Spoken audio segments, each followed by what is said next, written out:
Hello, scholars. Welcome to the beginning of our series on analyzing text to determine theme. This is lesson 1 in our series, and we'll be coming back together several times to work through this process of how you determine a theme in a text.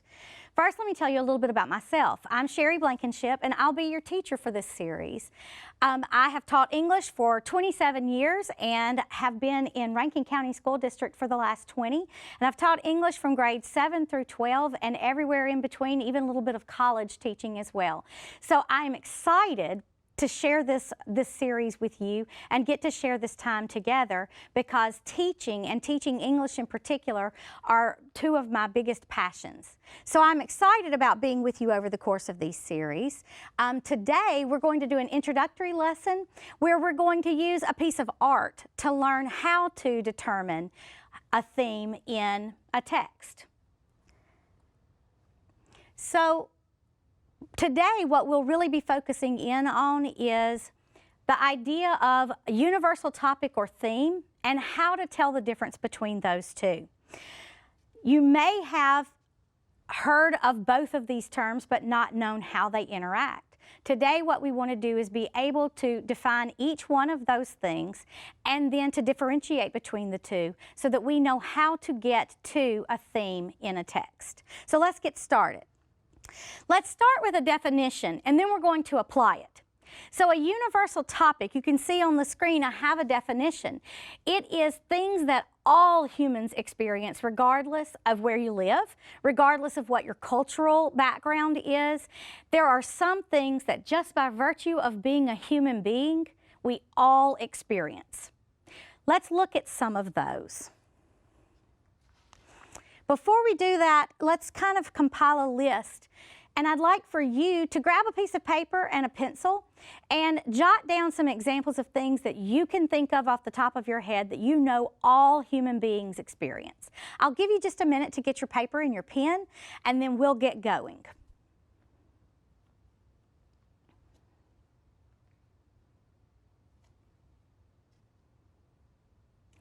So hopefully you've had a second to grab that paper and that pencil. Now think for just a minute about what is it that we all experience. This is just brainstorming, so try to get as many things down as you can in about 30 seconds. And I'll go ahead and tell you too that there are going to be several times that we'll pause throughout the lesson for you to think, for you to write, for you to brainstorm about something, then we'll come back together. If I don't give you long enough within the time that we have with our video portion of things, you know you can always re-watch portions or pause, and feel free to take a little bit longer if you need to do that. So now go ahead and think about what are some things that all humans experience. Jot down anything you can come up with, and then we'll come back together.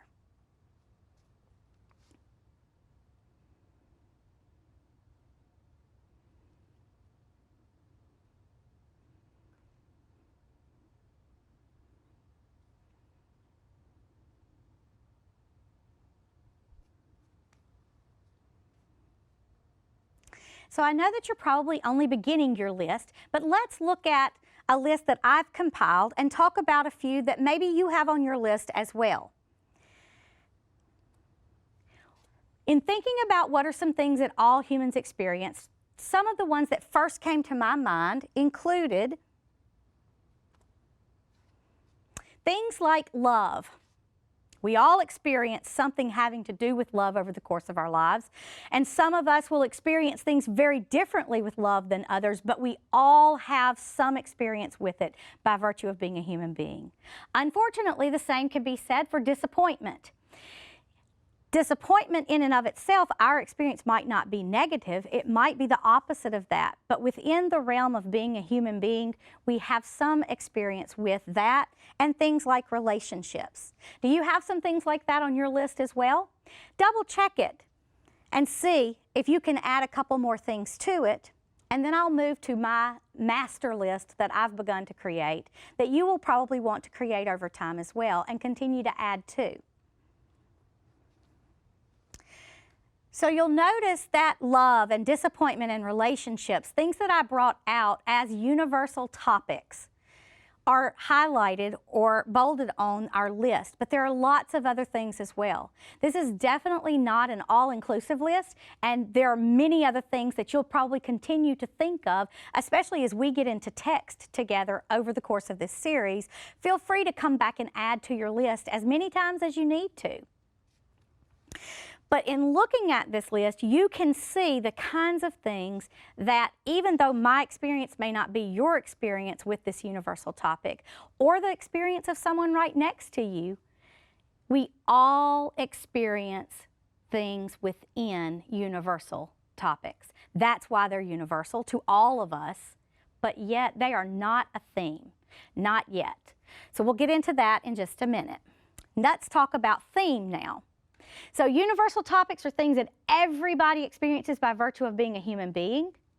Here's a definition of theme, which you've probably seen and heard before many times. You've probably been learning something about theme for quite a few years in your educational experience. Let's just add to and build onto that knowledge. So theme then is a universal idea, lesson, or message that an author explores when they write a piece of literature. So you'll see a little bit of a subtle difference there. Theme takes the universal topic and says something specific about that universal topic within the story that the author gives us. That then is the theme. Let's start working with this with a piece of text at this point. So today, instead of using a short story, which we're going to use starting in lesson 2, today we're going to use a piece of art as our text. Our goal here will just simply be able to look at the text, which in this case will be a painting, jot down some details about it, and think about what universal topics you see represented in the painting. Then we'll learn how to move from the universal topics that the artist or the author has put into the text and move that into a theme statement. That's our goal for this lesson. So let's try this out. I'm going to give you a painting on the next slide. I'll tell you just a little bit about it, and then I'll give you a little bit of time to spend some time looking at it and seeing what universal topics you notice in the painting. So here's the painting. Take in the painting. If you'll notice, we have the name of the painting and the year that it was painted. It's Room in New York by Edward Hopper, painted in 1932. So definitely a different time period from which we find ourselves living currently. But there are lots of things we can read from this text. So take a minute, absorb some things that you're seeing in this painting.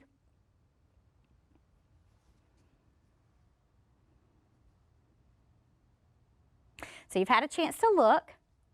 Now, think about the painting again, and I'll put the painting back up in just a second. But on your scratch paper, the paper where you were writing earlier when you were brainstorming, think about what universal topics you see being explored through Edward Hopper's painting of Room in New York.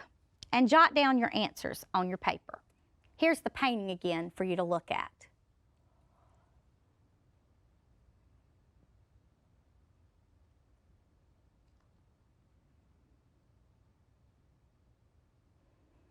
Hopefully you've got at least one or two universal topics. Try to get one or two more before we come back together.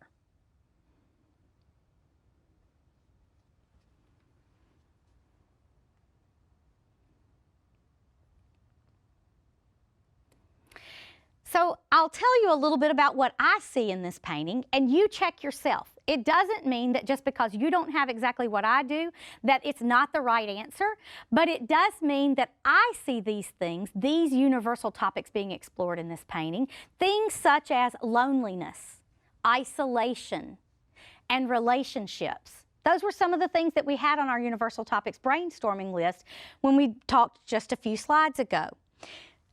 What do you have on yours? Do you have any of these three? And I bet you have at least one or two others. Hold on to that thought if you do, because like I said, this is what I saw in my first look at this painting.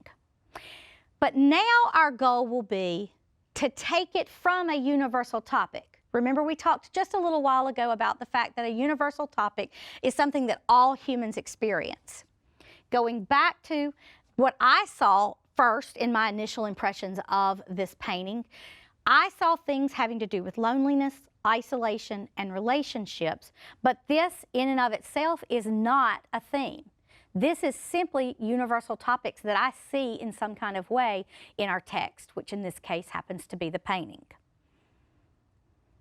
So then, how do I move from a universal topic to actually having a theme statement? There's a key question that you can use to help you, and I think it's a process of looking at the text, identifying universal topics before you try to say what the theme or themes actually are in a text that you're using. But here, when we're ready, we've got our universal topics identified, then my key question to consider is, what does the author, or in this case, the artist, seem to be saying through using this universal topic in the text? Thinking about the answer to that question gets you to a theme statement. For example, if I have had something to do with love, experienced love in my life, and I want to write a book about love, and that's one of the universal topics that I want to explore.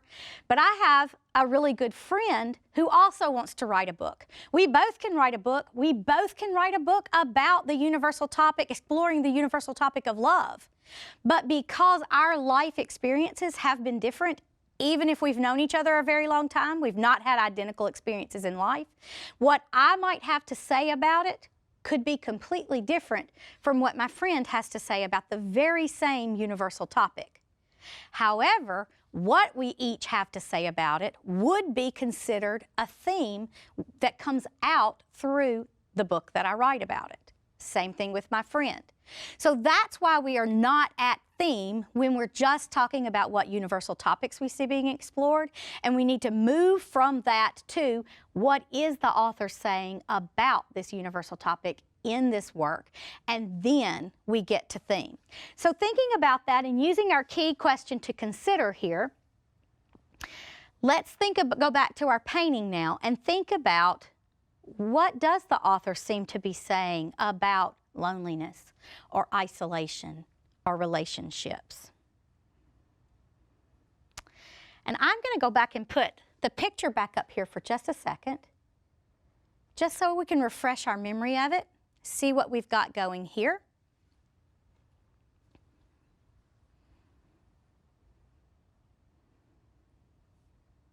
Lots going on there. So if I'm thinking aloud about what I see that even though there are two people in this room, I see a little bit of loneliness. I see it in the woman's body language, the fact that she's turned away from him and she's turned toward that piano, but she seems to almost simply be playing at that piano, not really trying to make music, almost as if she is thinking deeply. He seems to be completely absorbed in what he's reading, and they're in the same room, but not having conversation, not looking at one another. And so there I see that the woman perhaps is experiencing some of the loneliness that I mentioned. I definitely see some isolation. Now, whether or not it's isolation that is ongoing or just maybe they've had a fight. Maybe she wants to tell him something about how she feels, and she's thinking about it and hasn't had the opportunity or hasn't had the courage yet to say something, which of course brings us into that idea of their relationship as well. So all of those are details that lead me to these universal topics. Now thinking about that, I'm thinking from what I see in the painting that a possible theme here might be not sharing your true feelings or needs can cause isolation in a relationship. So you'll see that even though you see the word isolation in it, it actually, and it also has the word relationship in my theme statement here, it doesn't necessarily have to have those exact words, but not every text that you might see that deals with the universal topic of loneliness or isolation or relationships might be making that statement of not sharing your true feelings or needs can cause isolation. This then is a theme statement rather than just a universal topic. I also need to be able to support how I got to my theme statement. So you can see that I've pointed out a few details that I probably would end up using as supporting evidence in my writing, which we will be getting to further down in our line of series when we pull in a short story and begin to analyze it to determine a theme. But in the art piece, we see that we've got a woman at the piano. She's waiting for some attention from the man who seems completely absorbed in the newspaper. He doesn't seem to be aware that she's feeling whatever it is she's feeling. The way that I'm analyzing and taking that has to do with body language. So let's go back one last time to our painting. And if you'll notice in the body language, his head is completely down. He is absorbed in his reading. She's turned completely away from him. There's a portion of her body around her shoulder that seems to be turned back toward him, but overall, she's completely turned away from him, as if there's not communication taking place at the moment that this scene was captured by Edward Hopper. Those would be some of the supporting details that I would use to make the theme statement as a possible theme that I have here. Now, one other thing that I want to point out to you is, like I've already said, you may have seen some other things besides loneliness or isolation or having to do with relationships.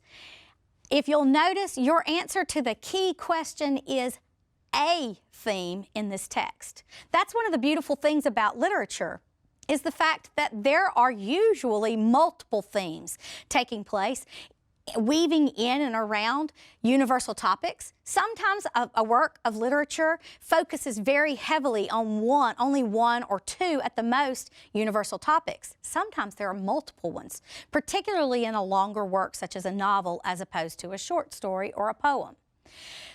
But you can have a completely different interpretation of a theme that you see within the text, as long as you've gotten a universal topic read, you've determined what the author is saying about that universal topic to make it a theme statement, which then also leads us to do exactly what we were doing just a minute ago on our slide with my possible theme on there, and that is, how do you know it? What supporting evidence leads you to believe that this is what the author is stating about that topic within the story? It won't be direct. It won't be the author comes out and says, and the theme of this story is, and fills in the blank for you. But instead, through characters' actions, or through body language in the text that we were looking at with the painting, or through color, or arrangement, or structure, you'll see that the author is subtly pushing you to see what he or she wants you to see about theme, about that universal topic within the text that he or she has written or painted or created in some kind of way. Probably the last thing that I need for us to consider in thinking about themes and discovering theme is also the idea that what we're looking for when we determine theme is what the author has to say about it, not whether or not we agree with what the author has to say about it. And I think that's an important distinction, because often we will interact with a text, whether it's a painting or a poem or a short story or a novel, and we'll be reading it, and if we are thinking about the universal topics, we're actually filtering through it our own experiences with those universal topics. But that's not always what our author has to say about it. Remember, way back we talked about that friend who may have had a completely different experience with the same universal topic. What they have to say about it is just as valid as what I have experienced in my life and what I would have to say about it. But because it's written into what this author is sharing with the world by writing their text, they may or may not say the same thing that you would say, and that's okay. You don't have to agree with it for it to be a theme. So thinking about finishing up for today, We have several more lessons that we'll come back together for in our series. Today we've looked at a piece of art. We've learned the definition of a universal topic and how to move from a universal topic to a theme. And we've done it with a piece of art, but from now on, we'll actually be moving into a text that we will use together. The process is very similar to what we've just done together through a work of art. But we'll be moving into a short story in Lesson 2. Hold on to all of the things that we've talked about today. You're going to need them again. In Lesson 2, we will actually look at the comprehension level of understanding what's going on in our story, and then we'll begin to analyze. So I'm going to ask you to take that list of universal topics that you have, continue to add to it, continue to think about it. Where do you see universal topics happening in your daily life? Because we'll need that when we move into our short story that will be starting next time. And then by Lesson 3, we will be identifying universal topics, and then seeing what our author, our short story author in this case, has to say about those universal topics so that we can make a theme statement that we can support with supporting details from our story. It's going to be a really neat series to do together, and the short story that we're going to be doing, I cannot wait for you to see what happens. It's only 2 pages long, but Kate Chopin packs a lot into a really short amount of time, and I think you're going to be shocked. We're going to have a good time together as we apply what we've learned in this lesson. So this lesson will be foundational to everything we do moving forward. And I look forward to seeing you for Lesson 2, where we'll come back together and let's start applying this to an actual piece of literature. See you soon.